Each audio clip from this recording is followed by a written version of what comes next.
LTTV, Blunt Talk with LT, back at it with another video. All right, let's get right into this one. So an interview dropped with Joe Budden and Adam22. They did it on AMP. It's an app. Let's get into the interview. Lovers only. I'm your host, Joe Budden. And if I'm not mistaken, our very, very, very special guest is here. Our man of the hour is here. Adam22 is here, ladies and gentlemen. Welcome, welcome, welcome, and thank you for taking the time, Adam. How you doing? Joe Budden, how you living? I couldn't be better, man. Couldn't be better. Listen, I want to make, are you in a good spot of the house? I want to make sure your phone service more people than I've had in here in quite some time. Adam, I'll be honest with you. I don't pay any of the no jumper shenanigans any mind because I always think it's all contrived. I always say to myself, it's all fake. These guys are just doing what they got to do for the algorithm over there. But it appears that I'm wrong this time. Could you? Now, y'all make sure y'all hit the like button upon entry. Make sure you hit that subscribe button if you're not already subscribed. We're going to do limited stops and pauses to this one as I have not heard it myself yet. So let's get into this. Give me a Cliff Note version of everything that's going on and everything that has gone on. Like, catch me up to date. Okay, so, the simplest way I could think to explain it would just be to say that, we do the Tuesday show, and about 3 years ago, AD came on and started to really make an impact on the channel, started to get a real fan base on there and stuff. And that was kind of like the first time that we really had somebody on the channel who ended up kind of taking on a life of their own, where like probably the first person we had who was like really popular with the audience besides me. And, so we started doing the podcast together on Tuesdays, and then that branched out into him doing a podcast on Wednesdays as well as like appearing on the news and just doing all kinds of different stuff for us. And, I have been thinking for a couple months. So AD came in and was a star for the network. Yeah, I mean, like, relatively speaking, it was doing pretty well. And it was, very inspiring to us as a company who wanted to, like, build personalities because they didn't love him at first. And then within, like, a month or two, they loved him. And it was kind of, that was, like, a really good thing for us to see because we didn't know that we could necessarily get people to care about somebody besides me, right? And so we've been doing the show for, like, 3 years. And at a certain point over the past couple of months, I started to feel, and, I was seeing it in the comments where people kind of felt like maybe me and him didn't necessarily have the same vibe, or that the rapport wasn't really like improving or anything. So I started to slowly like hatch this plan. Wait. Improving, the word improving and says that something was wrong or needed to be improved upon. What went wrong between you and AD from your perspective? I mean, it wasn't anything personal like between us. It was just the fact that, I think my podcasting style has gone more towards wanting to talk about political stuff, wanting to have sort of intricate debates about stuff, whatever. And like, he's been very open about the fact that he typically is more just trying to have a good time and just trying to have fun. And like, a lot of times, like I would be trying to really push for people to watch movies or documentaries or whatever. And it's just, it kind of felt like I was just ramming my head into a wall because we just clearly weren't really on the same page anymore. Right. So I decided that I was going to have the conversation with him where I told him, I want you to stay on Wednesdays and keep doing, he had a food show with this dude, Duno, who also was on the channel. And I basically said, I want to have you keep doing that stuff, but then I want to put somebody else on Tuesdays, right? Which, I thought was like a reasonable compromise. What was that? You said that to AD? Yeah. So I said it to AD. And then the next day I hit up Lush, who was one of the other dudes who was on the podcast. And I told him about it. And, Lush basically had like developed a relationship with a lot of people in the Reddit and the Discord and stuff. Like, and I guess he was in some Discord call and he basically just ended up telling a bunch of fans what was going to happen before anybody knew about it besides me and AD. And so then AD ends up getting hit up by one of these people from the Discord who basically told him that they all knew. And like, it felt like AD was reading my text to Lush. Now, I think Lush was just actually like quoting my text verbatim to AD or to people in this chat. And then it got back to AD. And so that took a situation that I thought was going to be able to be somewhat smooth in terms of like, you know, taking AD off one of the podcasts, but leaving him on the other and letting him continue to, you know, do stuff on the channel and everything. He ended up feeling... Stop the cap. All right, I'm going to let this play, but this nigga's just lying through his teeth to try to reframe it with, he's so unaccountable. No accountability. You were talking shit behind the man's back. It wasn't as simple as, oh, you told AD first, and then you told Lush, but Lush told the Discord, so everybody's... That's not what it was. You were talking shit about AD. You were talking shit about his same 4 jokes. You were telling Lush, like, stop it. This nigga's so unaccountable. I'm going to let it play, though. I'm going to let it play. But when he lies this egregiously, you have to call it out, man. This is terrible. Pretty betrayed. Then what's the issue that Lush told the Discord if he already knew? Well, what because... What did you say to Lush that was foul about AD? Okay, about so the one thing that was... Hold up. What? About your guy who was there for you during the pandemic and helped the network get to where it is today, and you gave him another show, the breakout star. Right. Like, how different was the message? It wasn't that different. That's the thing. It was like maybe slightly more harsh than what I had said to AD. But the one thing that I think the thing that stuck out to AD I'm a little cruel. Adam, listen, you could talk to me about this, right? Because I have fired people. And I know. In firing people, well, that's why some of this is pretty funny to me. Because when I went through my shit, man, did you cover it for the next 2 years. Boy, did you put a mic in front of anybody who had something to say about this. But when all that was happening, there was times I spoke to Rory about Maul and Maul about Rory. Right. So I'm trying to see, you must have said something really flagrant. Well, because after this came up, I sent AD my entire conversation with Lush so that he could see every single thing I had ever said to him. And I think the one thing that he was annoyed by or that he felt was disrespectful is I said something about AD not being on the show meant that I wouldn't have to listen to the same 4 jokes over and over. So you felt like, so did you feel like they weren't, or like AD wasn't improving, or he was taking the Tuesday show for granted, or did you really just want to go in a different direction? Because those are 2 different things. You know, I don't want to say he wasn't improving because, okay, all at the same time as this is going on, AD for like the last year or 2, as well as T-Rell, who was on the show for like the last few weeks before this and who's been on the Wednesday show forever, they started their own platforms, right? Like their own YouTube channels, community, and back on Fig, right? Not signed to No Jumper or not through No Jumper. Why? Because I think like I didn't know that anybody who was on the No Jumper platform, like I hadn't anticipated that I would need to have people in contracts making them exclusive or whatever. In fact, I encouraged AD to start streaming in the first place. And, you know, I kind of thought that he was going to do more like gaming stuff or, you know, I think I used academics as an example when he first was going to start streaming. I'm like, you should just talk about like hip hop shit, but, you know, have your perspective.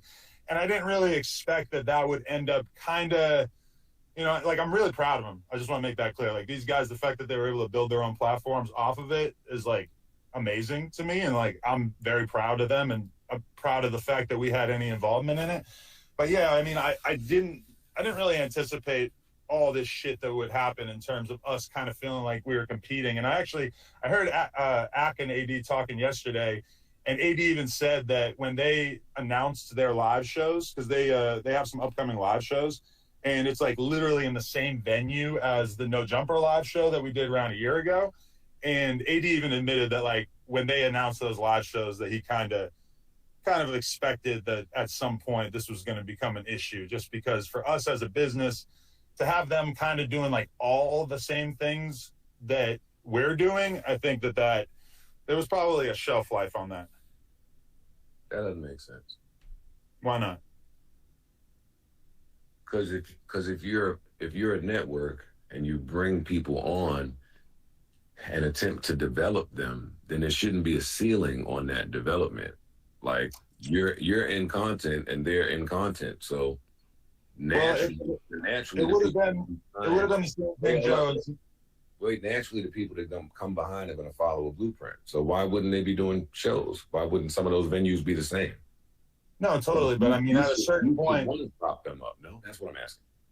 Definitely, but it's like when they're doing all the same stuff, but we're not participating on a business level. AD admitted this, which I thought was kind of cool. But wait. Acknowledge this dynamic, Adam. But you never wanted to participate on a business level, or else their platforms wouldn't be separate from yours. No, and I realize that now because even just listening to T-Rell talk about it, I just kind of realized that, I thought that I was going to put them on this Wednesday show and that was going to be enough for them. And I didn't realize how much more ambition they actually had. And, now that like pretty quickly they were doing, 3 nights. All right, I'm losing my shit. This nigga's an idiot. I'm gonna let this play, but I have bars for this after, man. Nights a week, all of them were like streaming on their own platforms and stuff. So, it just kind of got to the point where it felt like the focus on their channels not only like made more sense for them, but also probably made more sense for No Jumper as well. Unfortunately, it went down in this fucking crazy way where AD ended up feeling kind of betrayed because he had to find out about this Discord call with Lush, whatever. I wanted to be able to, if we were going to separate, I wanted to try to be able to do it in like the most respectful and chill, calm way possible. And instead, of course, the most dramatic podcast in the world has the most dramatic breakup in the world. Adam, I know this is your white privilege jumping out, but you can't control their progress and control the detachment. You can't control the separation and control their progress. You can't do that. Let's go, Joe. Yeah, I mean, in retrospect, I would have probably tried to incubate those brands through No Jumper, and maybe we get a percentage of it, and we deliberately go out of our way to help them grow everything. I also don't know if that ever would have actually worked, because they're very, very. Shut your bitch ass up before I get to talking shit about you. I've been patient. I'm gonna let this play. I know y'all are here to hear this for the first time if y'all haven't heard it already. But this nigga's stupid as hell. This nigga brought these guys on, didn't sign them on no paperwork, no contract, didn't sign a non-compete or nothing. He thought they were a bunch of lazy bum-ass niggas that would not learn anything from their experience at No Jumper and take it elsewhere. He thought they were gonna do nothing. He thought they were a bunch of bums that he could control and then fire anytime he wanted. Smack talked about only getting paid $905 the whole time there. Like, are you kidding me? Are you kidding me? Anytime you work at a business, if you have half a brain, you're going to pick up on half of the way the business is ran and the organization is ran. And if you're in an entertainment business, you're doing podcasts, and you learn everything you learn from No Jumper, of course you could apply it to your own channel. And if you don't sign a non-compete, you're not paying these guys to a position that it would make sense to stay and put all their energy into No Jumper, why would they? And they're easily disposable. You're making them pack out each other on air, constantly making a fool of themselves. This nigga's so dumb. Let's get back into this. I said what I need to say. Like T-Rell and AD in particular, they're like mega independent minded. It's like it probably would have been a pretty serious challenge for them to have like grown these brands while kind of like operating under the No Jumper umbrella. Like honestly, I don't know how well that would have worked. Don't speak for them now. That seems to be a challenge that they were more than up for. To do it under No Jumper? To be with No Jump. Yeah, I've listened to every interview these guys have done this week, and they all, even in separation, speak like they had no problem being ambitious at No Jumper, and their views of where the network was headed and your views of where the network was headed is just two different places. Can you speak to me about that? Can you speak to me about the pivot that you want to make with your content? You said you want to be more political now? No, not like specifically. It's just that in terms of the Tuesday shows specifically, I didn't feel like we had the best connection going at a certain point. And AD will tell you that when I had that conversation with him about replacing him on the Tuesday show, the first thing I said was, I think that this will be better for our friendship and our business relationship in the long run. Adam, now that it's been a few months Do you have a better understanding on the point that myself and my co-hosts were trying to make to you when you were on our podcast? One of those points being about how white privilege allows for white people to come inside of hip hop culture, use it and milk it for every single penny they can, and at the drop of a dime, change direction and act like they want nothing to do with any of that nigger bullshit. Okay, but Joe, this is a fake narrative because I interviewed 4 rappers yesterday. I interviewed like 12 rappers last week. YouTubers and porn stars and commentators on whatever. I mean, that's just, I've always been dipping and dabbling in all kinds of different subcultures. Yes, different subcultures like YouTubers, SoundClouders, porn, right? But how could you expect, I guess what I'm asking, how could you expect to not have any problems at your network, which is hip hop based for the most part, would you say? Or at least the people you surrounded yourself with are hip hop based. And then you start, and then Richard Spencer. Can you talk to me about the decision to bring Richard Spencer on your show, on your Tuesday show, with no black people present? It wasn't on the Tuesday show, but it was. I arranged a debate between Destiny, who's like a very popular left-wing commentator, and Richard Spencer. And I really didn't think, like, in terms of the other hosts, I didn't think this would be an issue, primarily because of the fact that, I mean, AD had been the one who wanted to have us interview Nick Fuentes, or we did like a debate, I guess, quote unquote, at a certain point a couple months ago. But I guess he felt different about the Richard Spencer thing or whatever. And the other criticism I saw from Van Lathan was just that the debate was a little bit too much of a debate, that we didn't really take time to dig into the creation of the alt-right and racist statements that Richard Spencer's made in the past and everything, because his narrative that he's pushing now is that he's a changed man and he doesn't, harbor ill will towards whoever. And I mean, in the context of a debate, I didn't think it would be that controversial for us to platform it. So, Adam, I admire the business that you've built, and I don't think any idiot could do it. Would you say that you've handled that? One of the criticisms were that you handled Richard Spencer with kid gloves. I definitely think the thing I should have done is I should have pulled back at a certain point, and I should have tried to really zero in on any kind of negative statements about black people or anything racist in general, because it seemed like we focused more on the like liberal conservative binary and less on the the perception of him or the reality of him having inspired a lot of hate over the years. So yes, you acknowledge that one of those criticisms are that you handled him with kid gloves. Yeah, I mean, it probably should have been more of an interview. I probably should have spent more time on, let's go over some of the major things that you've been associated with that are kind of ugly or very ugly. And I definitely failed to a certain extent by not spending more time on that, given my audience and how a lot of people in my audience probably would have wanted to hear more about all that. And by kid gloves, I mean you handled him with a certain care. That's what I'm attempting to say. On my podcast, one of my criticisms of you was, as a white man occupying space in the hip-hop space, that you should probably handle more of these rappers and black people with care as you report on them. You don't see that parallel? No, I see it for sure, but it's also like when I'm interviewing a rapper, it feels more... Do you not see how it would look a way that you handle a known Nazi with more care than you do some of our greatest entertainers? Well, number one, I kind of resent the idea that I'm like so insanely hard on most rappers, because I interview rappers all the time where I avoid huge chunks of, controversial shit that I could be asking them just out of respect, because I know they've talked about on other platforms, etc.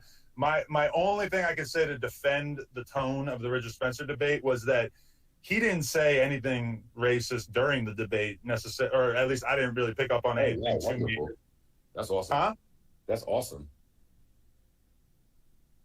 Because that would have made, in the context of a debate, it just didn't really feel like I should have gone through the greatest hits of like, these are the most messed up things you've ever done or whatever. I mean, I wish I had, because it definitely would have helped to cushion some of the criticism we got from doing that interview. But also, like, from my perspective, doing content, like, I want to push at the edges of what's considered acceptable. And Richard Spencer is somebody who's basically been blacklisted from the media for the last, like, 6 years or so.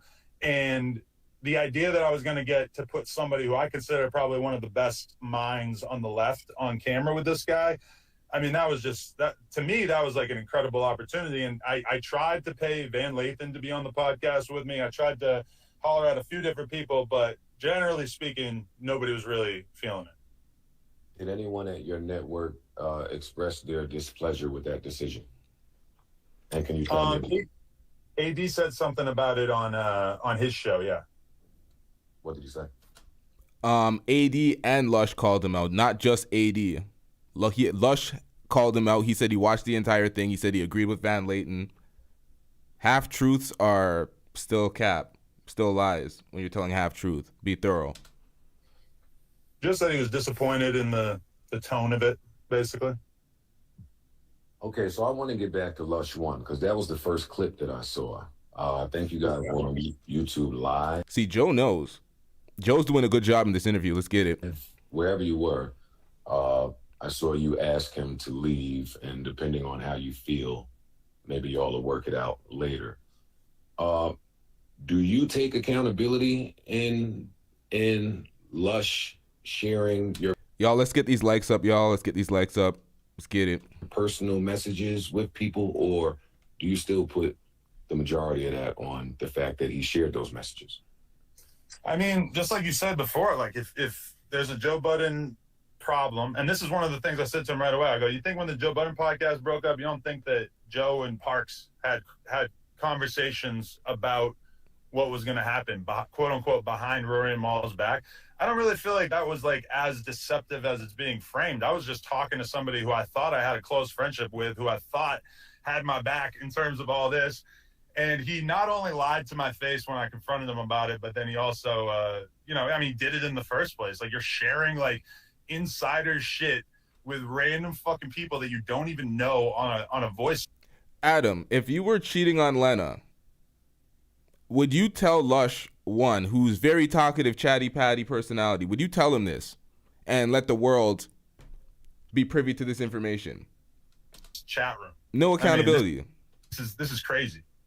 I understand that. And from that, your decision was to fire him on air.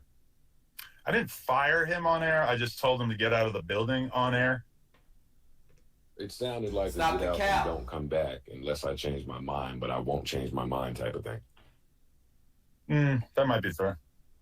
Yeah, that's how it sounded. All right, so what is the chain of events from there?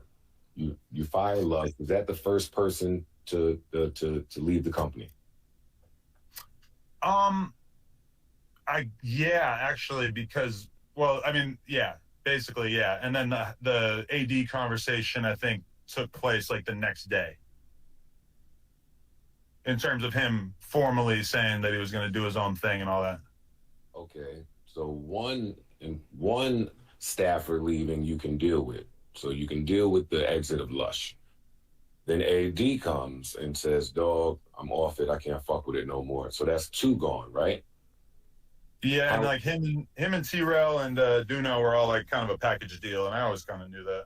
That's 1, 2, 3. So now that's 4 people gone, all in the drop of 9. Did you There's one more too. There's this other dude, Smack, that T-Rell does his show with. And I mean, these guys were all kind of a package deal. So I mean, it was, yeah. Okay. And all right, so now that's 5. So who else left? Well, you got to rewind it to like a month or 2 ago when House Phone and this other dude, Blasey, that he was doing a show with, they left as well. Why did House Phone and Blasey leave? Well, there's part of me that doesn't want to drag up the whole thing, but basically I interviewed a woman and she basically took that interview as an opportunity to expose house phone. Woman? No, you ain't. It's a man. A trans. It's a man.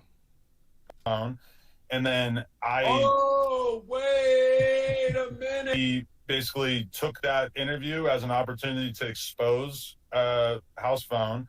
And then Oh, wait a minute. Oh, Adam, you've been bugging for a second. I forgot all about that. Wait, you Right. interviewed the transgender woman and she outed your man, and you allowed that to happen on camera.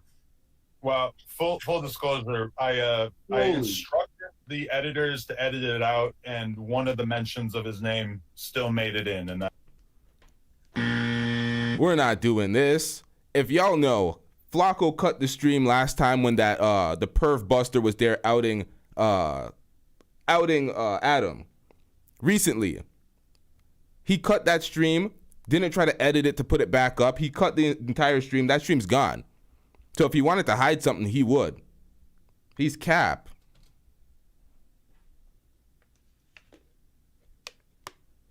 was kind of the end of us doing anything on camera. Well, you know how many times I ask Parks or somebody to edit something out and they leave it in and the fans know exactly what I'm talking about. Wait, Adam, you have to, I don't hear enough accountability from you in this. There's no accountability. When I pre-record my episodes, if I want something out, it's gone. It ain't staying in there. When I did interviews with people and we wanted things gone, it was gone. Nothing made it to air. We made sure we combed through that shit. There's no excuses, no accountability whatsoever. Slight delay, let's get it. You can't have a transgender come on your show and out your man. Well, I mean, I tried to edit it out, right? The editor fucked up. But yeah, I mean, I do take accountability because it's my fucking company. But, you know, this is the kind of thing that happens all the time. After almost every podcast, or like at least half of the podcast, I'll say to the editor at the end, I'll say, hey, delete this one thing. Delete this awkward question. Delete this one thing that didn't sound right to me. And they always do it. And somehow this one was not so simple. Okay, you're just talking about the edit getting out. And I'm talking about just this being able to be recorded. That's what I'm saying. Well, for the record, I didn't know that there was any kind of history between them when I agreed to speak to her. You didn't know that she was going to come on and do that. No, and I mean, now people try to say like that I knew because there was like a comment that she had left saying something about him on my Instagram. And I actually asked him right away afterwards, and he just said, nah, like, that she's lying. So I didn't, going into the interview, I didn't think that there was any truth to it, you know? Adam, what do you say to your coworkers that say you have been power tripping for quite some time? I've seen a few of them say that. One of them went as far as to say that one time you said, yo, I kind of feel like canceling all of these shows. Yeah. Tell me more about this, Adam, and why you think that was okay to say. Well, is that power tripping, or is that, if anything, by canceling all the shows, that would probably be me like giving up power, right? No. I think the thing that made me suggest just canceling all the shows altogether, which for the record, I said that during the house phone scandal, was just kind of like the realization that I was slowly starting to have at that point, which I think you might be able to relate to as well, that the whole network idea is a lot to bite off. The idea that you're just going to have all these different people doing podcasts on a network and that you're going to be able to build a business around it. I had a lot more faith in that idea a couple of years ago than I probably do now. So then what is your future view on your network, and how will you go about running it then, if you feel differently today? Well, I mean, I'm talking right now to the guy who inspired me to do a podcast where I just talk to the homies every week. So I feel like I also kind of look at what you've been through, and I think a similar conclusion. I thought you were tripping when I first heard you say like that you didn't want to do a network anymore, or that you know, having a bunch of sort of, you know, not random, but kind of random shows on your network that you weren't necessarily super involved with, that you didn't necessarily see that being the future of the business you were running. I think in large part, it's just an issue of size. Like, I think I would rather run a smaller media company that produces less content and is a little bit more focused than what like the last year or two of my life kind of turned into, where it was just like a lot of headaches, a lot of drama. You know, we started to become like fodder for everybody in the fucking podcast community to talk about because there was so much shit playing out on camera. And I don't know, it's like I kind of feel like now I would rather just have like a small crew of people that I could talk to and that work exclusively for No Jumper, rather than trying to, you know, like there were a lot of... Stop the cap. So I guess Flacco's getting fired then, because Flacco doesn't work exclusively for No Jumper unless they're making changes. We'll see. opportunities to bring even more shows on. And at a certain point, I'm like, I don't even know that as a business we're doing well enough to like be able to like monetize or really incubate like the shows that we have currently. So I mean, yeah. Okay, what? I will not allow you content creators to jump back and forth on each side of the fence. One of my favorite things about this space is all you dudes that criticize me at every twist and turn of my journey. Eventually, if you're successful enough, y'all will go through it too. Adam, the last few times we talked, you were telling me that you make all of the money in the universe. You were telling me that your bank account is higher than it's ever been in the world. And now this is what I'm talking about. It all started because this nigga was running around telling Vlad and Joe he was making $1 million a month off of No Jumper and everything was going swimmingly well. And Joe's a pioneer in this space. So Joe knows a lot more than he tells the public. So sometimes Joe will say some shit and it'll sound crazy, but Joe knows a lot more than he tells the public. you're sitting there telling me about how you weren't financially profitable. Well, I'm talking about one very specific part of the business, right? Adam, I don't know why you're talking like that, like I'm lying, but Joe, there's a lot of different revenue streams. Some are very good, some are very much not as good, right? Dog, don't fucking bullshit me. Was No Jumper profitable or not? And was it through the help of all the people that you had on board? Yeah, of course. No, but yeah, I mean, I don't want to get too deep into our finances, but basically, like, there were things that were working and there were things that weren't working. And to a certain extent, I just started to feel like the system we had going of like, oh, let's just get a bunch of homies to be hanging out on camera every night on live stream. You know, it's good for some people. It works for a lot of people. AD and T-Rell, they're doing great for it. But at a certain point with us, it just kind of didn't really seem like that was necessarily the future of where the business was going. Okay, so then what do you say to the people that say it just looks like you got a whole bunch of black people from the hood to help you during turbulent times, and the second that everything was great and money was up and projections are high, you fucking wanted to kick everybody to the curb so you can pocket more of it for yourself? Well, I mean, they left. They chose to leave. This guy. Yeah, they chose to leave, but initially this started because you wanted to make changes. Yo, this is incredible. This is incredible. The lack of accountability this is unheard of. This is next level shit. I believe that words have power. And I think that your words are programming, even if it programs you. So I believe that your actions led to the exact result that you may have wanted. What do you say to that?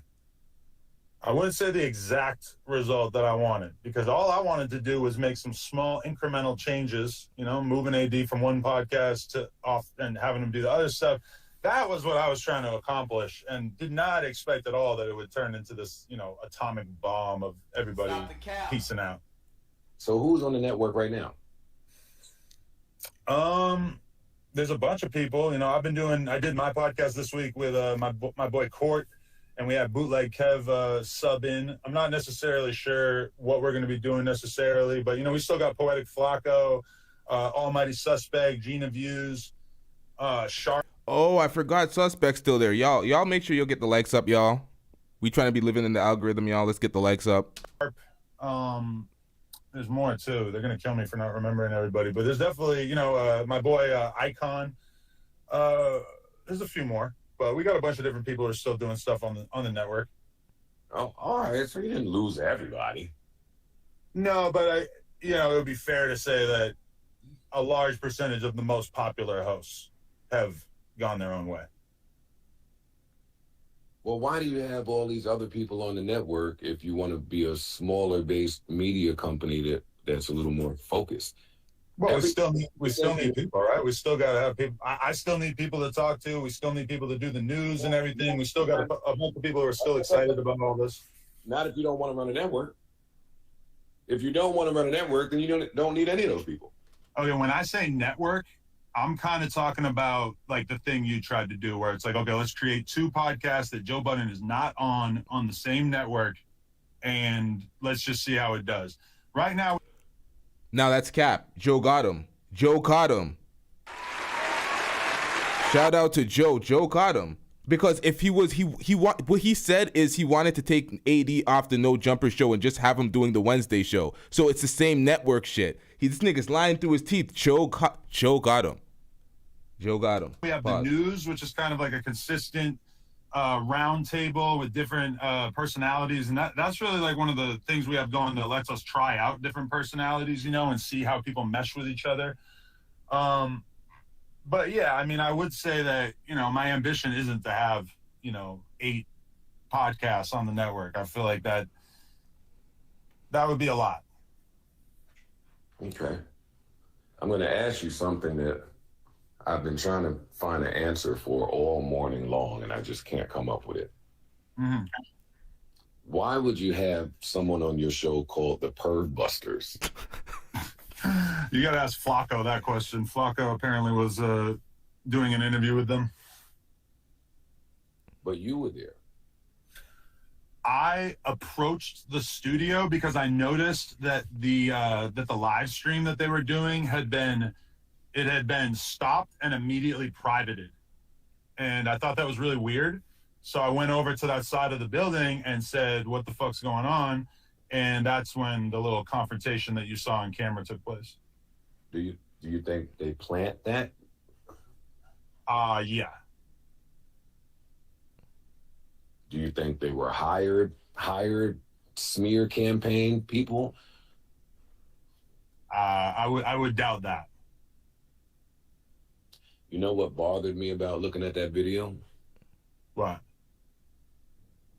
Is that you said to the Perv Buster people, you are spreading lies and you should do some research, or do you do any research? Something to that effect. Do you remember saying that? Yeah, it's very, very true. That was the very same sentiment that I was expressing to you when I text you about a story that someone from your company was running about me that was false, and a little bit of research would have showed how false it was. Whoa, hold on. My bad, y'all. We have to pause this for 1 second because Lil Pump is exposing Adam22 as well. So how false is it? Let me open this real quick. Hold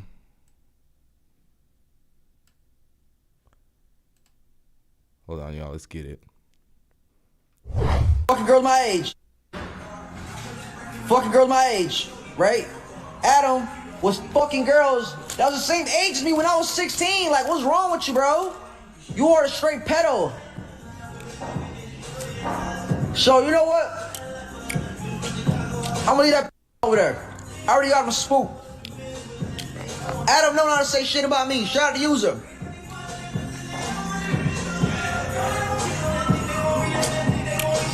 And he knows. When I see his ass, it's on sight. All right, so that was Lil Pump exposing him. I've seen him do it. So, and what you said to me in a very braggadocious, I don't give a fuck type of manner was, I need to see something pretty significant for me to take the story down. And that be my problem with you content people. Y'all dish it in a way that y'all don't take it. What do you say to this? Well, the first and most important thing I'd like to say is that the girl in question, I didn't even meet until she was 19. And I think this is a very important detail that I just want to really put out there. So, and I you gotta let me flesh this out a little bit, is that we're talking about back in the day when I think I was like 22, 21, 22. And I had met a girl on a message board at the time, right? And it was like an old like punk message board basically. And you know, I knew other people that knew her and stuff, so I thought that it was all good. We started chatting a little bit. We get on the phone. She lived in Canada, right? And so then she tells me once we hop on the phone that she's actually 16. And so my response to that, even at that time, even at 22, I did the right thing. Obviously, like getting on the phone in the first place is bad, but I did the right thing. I said, hey, I know this isn't that big a deal to you because it's legal where you're from, but it's a big deal where I'm from. So that's it. I didn't speak to her after that for like 3.5 years. I was in a relationship for the vast majority of that time. And then I get out of that relationship and somehow me and that girl end up speaking again. Somehow. And then somehow, I think I saw her on Facebook as like a recommended friend or something, and we sort of started speaking again. And then, you know, as serendipity would have it, I ended up having to go to this meeting with a company that I was doing business with at the time in Canada. So I asked her, can I stay with you? And she says yes. So I go and I stay at her mom's house with her. She is 19 at this time, and I believe that would have meant that I was 25. And after that, we dated for a couple months, and it didn't work out. Super short version. And so I really, you know, I resent this narrative that people love pushing, claiming that I slept with this girl when she was underage. It's just like 100% not true. I didn't even meet her. I didn't shake her hand until she was of age. So that's the most important thing I want to communicate to you in this whole thing is that this. So you redshirted her, or you groomed her, you put it on ice, allegedly. This nigga's so full of shit. This isn't a thing where this rumor's out there about me and I'm embarrassed or whatever. No, it's like it didn't happen. Like I did not meet this girl besides a brief phone call until she was of age. And I've said this. I said this on Academics' stream in 2018. I said it on Vlad's platform soon after that. But, you know. All right, this is filthy work out here. Y'all get the likes up. I was patient before. Y'all are disrespected now. There's like, what, 6 times as many people in here as there is likes? What are y'all doing? What are y'all doing out here? God, who are these niggas? Likes are free, nigga. Let's get it.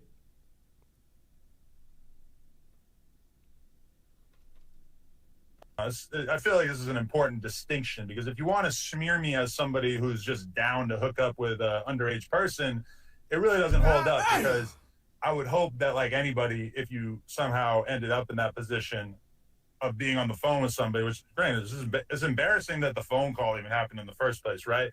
But I did not pursue anything after that. And this girl does not claim that I did. You know, if that was the case, it would have been probably reported in the media and everything, which it wasn't. The whole thing that leads people to believe that is that there's an old blog post where I talked about the whole relationship with that girl, and I kind of like made a joke out of it at the time about the fact, and this is 2008 that I think I wrote about it.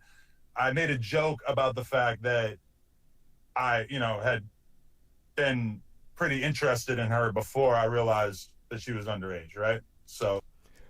Bambino says I have to see if I like the content first. Ain't no free rides for me. Someone get this nigga the fuck out of the chat. Mods, get this nigga.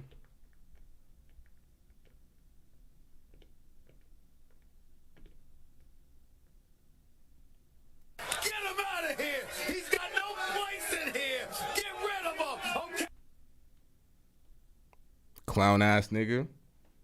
That's where a lot of the jokes come from. But nobody ever includes the next paragraph where I say, but she was underage, so I immediately ceased communication with her, which to me is probably one of the most important details in this, right?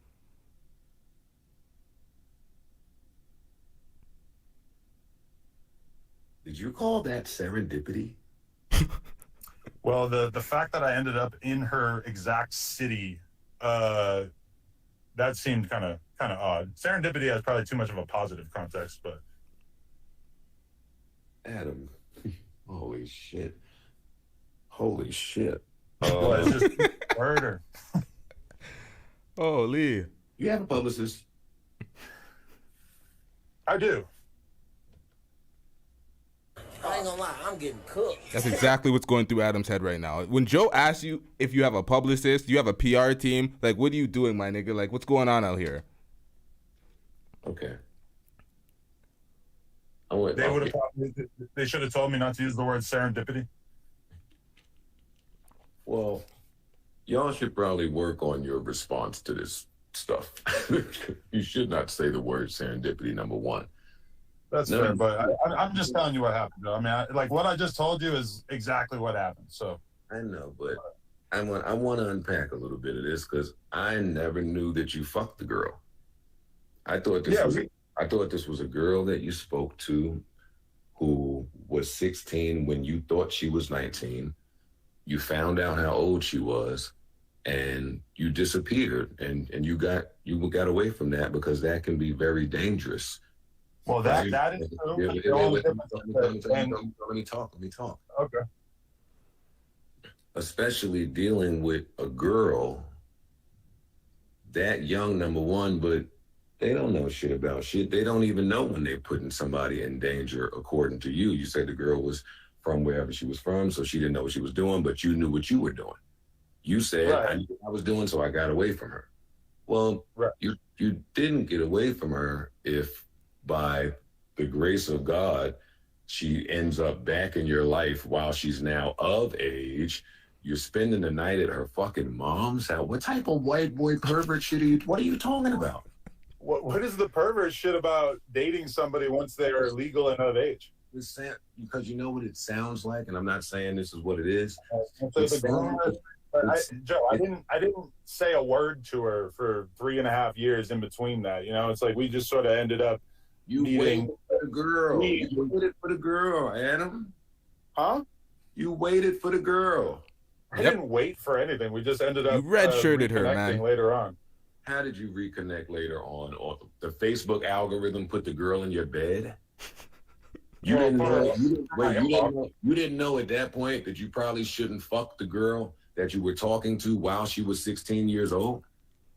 So because I met her when she was underage, I shouldn't have fucked her when I was over it. Yes, that's what I'm saying to you. Well, in retrospect, I wish I had taken that advice. It would have made everything a lot simpler, right? Well, yeah, if you isolate that, right? But then they have the little nasty tweet floating around where you talking about fucking young girls. I had some, I mean, that seems like an exaggeration. I had some edgy, jokey tweets from like 2008 to 2012 or some shit that, you know, a lot of those are pretty fucking embarrassing in retrospect. I know you, Joe. I know that you remember Twitter back in the day and you know how fucking toxic it was. It was bad, which is why I did a scrub of all the bad things that I had to say.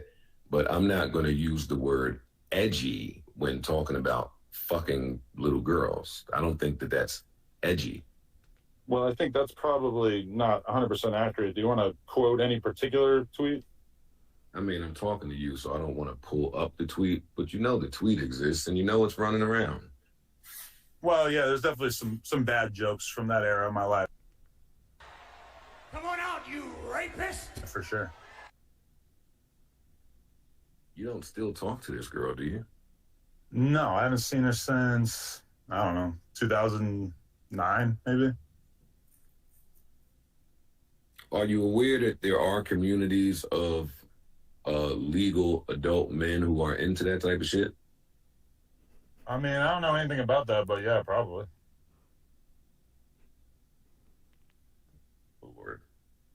Lord have mercy, Adam. You've got yourself into quite the conundrum this time, buddy. Is it really, though? This is the same shit from 2018. You know what's ill about this? This is not the same incident as the one that we spoke about privately, right? What did we talk about privately? That allegation. I don't want to say because... No, this is that. This is that girl. Wait a second, buddy. No fucking way. Yeah, bro. Yo, you are a nut. Wait. Wait a second. So when did she say this? So you fucked the girl and then she said this when? So I fucked her in 2008 or whatever, and then 2018 I signed the deal with Atlantic, and that was the first time that I got to find out that she was going to say that I raped her in 2008. So 10 years later, this accusation emerged from nowhere, and yeah. But not. So the same girl that you redshirted, the 16-year-old that you waited to fuck when she was 19, is the same girl that made the allegations that you raped her. Yikes. From nowhere, because the Yikes. universe gave you plenty of times to have nothing to do with this underage girl when she was underage. Then she got older. You fucked her. She I didn't meet her until she was of age. Let's just make that perfectly clear. Yeah. No, but you were speaking to her. I spoke to her once before. And you had friends that referred this girl. Well, see, that's why I thought she was legal, is because I knew other guys that had hung out with her at the time, and I thought that it was, that was a good reference, but it turned out no. Go to jail, you son of a bitch! All right, hold on, man. You go to jail! You don't hear how that sounds like some kinky social club shit. I mean, I know you're not like tuned into the punk world, but I'm not. There's a lot of people sleeping with the same people, I would say, especially at that time. Yeah, well, don't bring punk world rules over to our good hip hop conversation, buddy. Don't you try it. Well, I mean, it's probably the same in rap too. That like the same chicks end up hanging out with like a lot of the same guys. Man, Jesus, Mary, and Joseph. Okay, so is there a correct? Let me ask you this. Let me pivot. Is there a correct way to fire friends in the content space? Is there a correct way? I mean, I guess I would say just as gently as possible, if in terms of friends would probably be the advice that I would give if you're interested in trying to preserve the friendship, because we all know, or you know, especially that it's very tough to make an exit from working together and then still hold on to the friend thing, right? I agree. I agree with that. Have you spoken to any of the guys that left since any of this?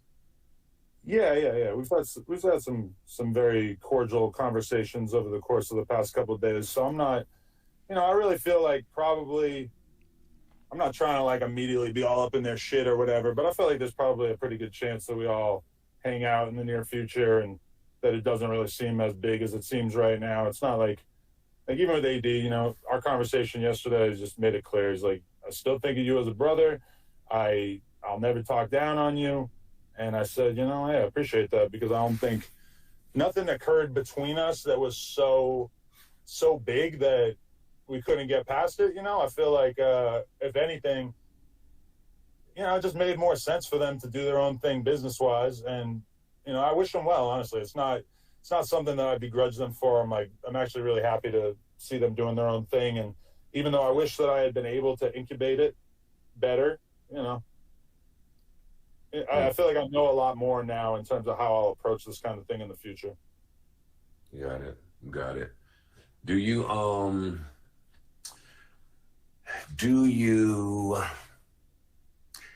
have any of the people that left running around saying that you stole from them or that you owe them any money? Were you able to dodge that bullet or no? No, that's not even the case. Everybody who gets paid by us, I mean, now I see some of them kind of complaining about what they were getting paid, which, from my perspective, it's like, realistically, I didn't know how much most of you were getting paid, because I figured that if there was a problem, you would have said something. And then I find out after the fact that some people had some resentment about what they were getting paid, and I didn't even know. So, that's definitely part of the whole thing. But no, in terms of just not paying people at all, no, I haven't heard anything like that. Were you paying well? I mean, there's a lot of rumors about what we were paying people, and like almost everything is total bullshit. I've seen people talking about this guy gets paid 6 figures. I've seen people talking about this guy. I don't know. It's there's all kinds of crazy shit out there. I thought that I was paying people decently for, realistically, like being on camera. A lot of them was like being on camera a couple hours a week. So I felt great. You thought you were paying them decently, but you didn't know what they were getting paid. Yeah, right. Well, that's where it gets dangerous, buddy. Talking about minimalizing the job. Take it from me firsthand. But no, that's why I was asking you if you thought you paid well. There was a lot of rumors going around when I fired my old co-host, but one thing I was standing on was everybody over here is paid well. I don't know what people are talking about. People are paid way more than what these companies say that these microphones on these podcasts should be making. So are you standing in that, or in hindsight, do you see the areas where maybe it could have been a little better? I mean, my whole thing, and I don't know how popular this is if you want a raise, you got to ask for a raise. I've had employees over the years who just kept asking for raises every year or two, and they kept getting raises every year or two because they were valuable to us enough that we needed them.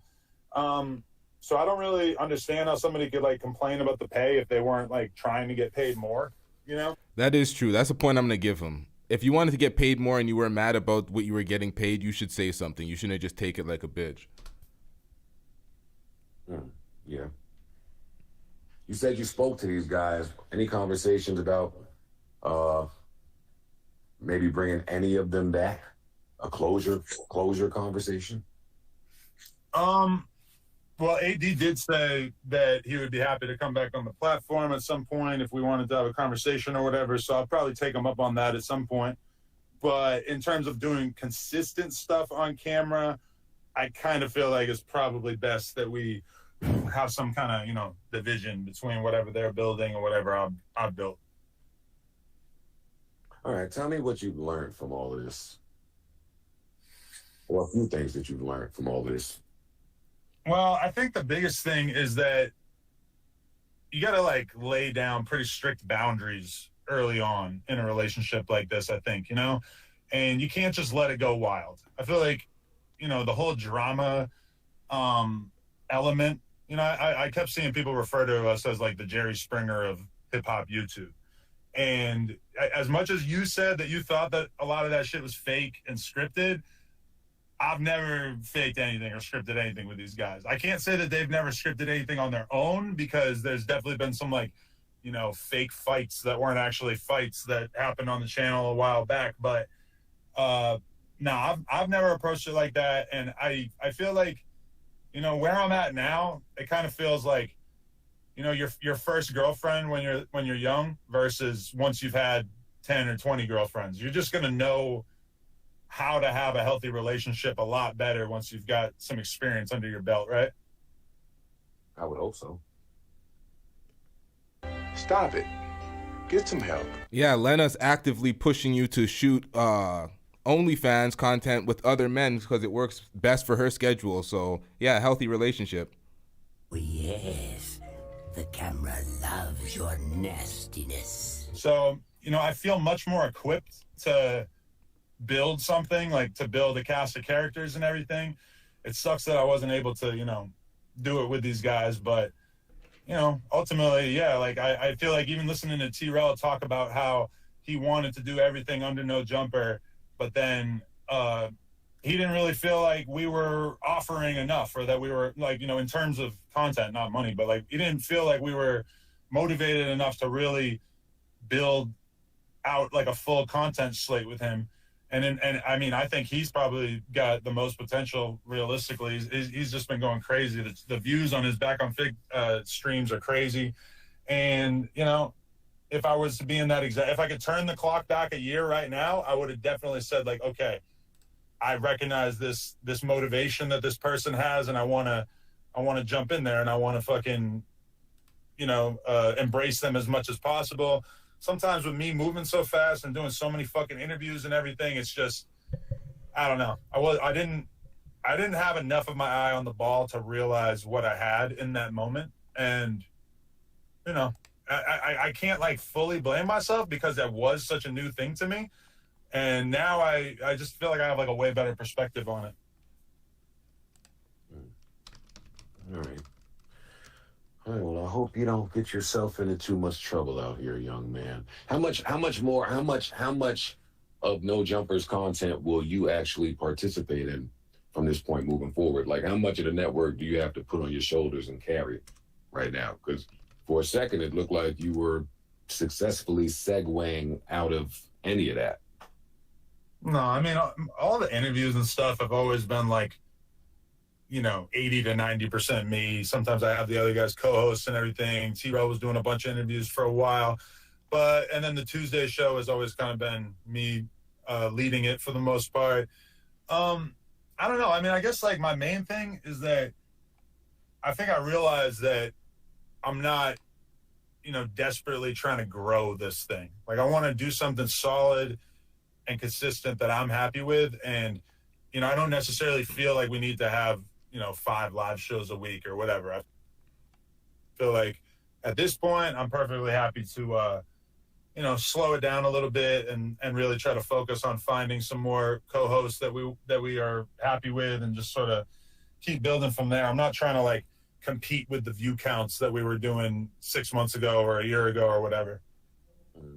Well, I think that is a perfect segue. I will now allow you the floor, just in case you would like to apologize to Joe Budden for any of the network digs and jabs that you were taking over the years when I was losing all of my people and you were recruiting more and more.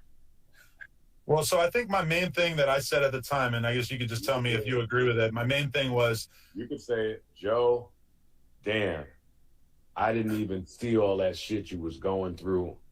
I didn't think that I, too, would be going through those things. It's a lot of adversity when you're trying to do some things. Sometimes you can have too much dip on your chip. Sometimes you can get caught feeling yourself. Sometimes you can confide in people and they can stab you in the back. They can share some other shit. Like, come on, you can do it. Joe, I totally empathize with your position. And maybe I should have called and checked on you rather than interview anybody that had any dealings or interactions with you that had anything negative to say about you. Who are you even talking about, though? Marissa? Anybody. Anybody. You saw the way I interviewed Rory Hall, right? Anybody that has smelled a Joe Budden fart, you have had on your show. Who? Marissa and then Rory and Maul. Marissa, Rory, Maul, Bridget, Mandy. I mean, you name them. Anybody. Yeah, but did they talk shit about you like that? No, look at this guy. Look at this guy. Look at this guy. I've been friends with Mandy for years. How are you going to act like me interviewing her is all about you? Well, you were friends with that little 19-year-old for years, too. So your discernment in that area, in case you wanted to. Okay, Joe, I apologize. But also, I would like to... I want to emphasize my main criticism or my main take on it. I remember at the time was that I ended up feeling like Joe could have kept things going with his old co-host if you had just been a little bit more transparent and a little bit nicer. Do you think that's... But I didn't want to keep things going. The same way you don't want to keep things going. So you saw that, you didn't want that to work. It wasn't going to work, Adam. I knew that before any of that shit went public. I wanted to put my people on salary. They were offended by that. I didn't think they worked hard enough to be offended by that, and that was the end of the discussion for us. Listen, I was on Joe's side 100%. Y'all can go back and review the footage when it came to the Rory and Maul thing. It was a completely different situation. Joe handled his business. In retrospect, he handled his business way better than Adam did, and people were criticizing him. And Joe's the pioneer in the space. People got to keep that in context. Like, whatever happened after that happened. That makes sense. Yeah. Like, I was relieved a little bit. Great. Now I can run my business the way I would like to run it. I'm asking you if you feel any sense of relief or burden off your shoulders now that your company is running a little more like you wanted it to. I mean, you're always going to have a sense of relief when you have like literally less work and less people to worry about, right? But I didn't consider those guys a burden. I really like all those guys as people. You know, it's like, I actually really like, you know, I value them as people and I want to work with them in the future in some. Shout out to Solo TV 84 with the super chat. Joe Budden coaching this dude, but he's too slow to realize it. Just apologize and keep it moving. But he is such a narc that lacks self-awareness. That's facts. But I don't want to talk about them like they were a burden, because at the end of the day, I look at all those guys as very valuable. I'm sure there'll be other corporations that try to scoop them up, some of them, and do different things with them. You know, it's not. But in terms of it being a burden at some point, I mean, I guess that's fair. I guess I do have a little bit of a sense of, okay, now I can kind of start, not from scratch, but something closer to scratch. I think my final question for you today, Adam, is there anybody who are the people that you're sorry to, if any? I mean, yeah, I guess just in a general sense, I'm sorry to AD, T-Rell, Duno, all of them, that I wasn't able to sort of, you know, maintain this united front that we were pushing for a while. And, you know, I'll probably always regret it to some extent. I'm definitely sorry about that. And just really like the context in which they left, where AD felt offended or felt disrespected, even though I know me and him don't see eye to eye, because I'm sort of against this Adam was talking shit behind my back narrative and whatever. But it's not a narrative, it's what happened. Nigga's so unaccountable. Even when he's trying to take accountability, he still finds a way to weasel out of accountability. And what about House Phone's apology? You know, yeah. No house phone? Oh, yeah. Sorry, I forgot. I thought we were talking about just current times. But, yeah, for sure, house phone as well. Adam, when you get with your publicist privately, make sure they tell you that you have to at least sound apologetic during the apologies, and don't start it with, I guess, in general. I'm just trying to help. Any final words for me? Any questions for me? You got anything for me? A little something for me. No, he ain't got shit. This guy's world is rocking. Come on, give me something. Give me a little something. Give you what? Oh, all right, I'll take it. I thought you might have a little question or two for me, but this is fine. You doing any porn scenes today?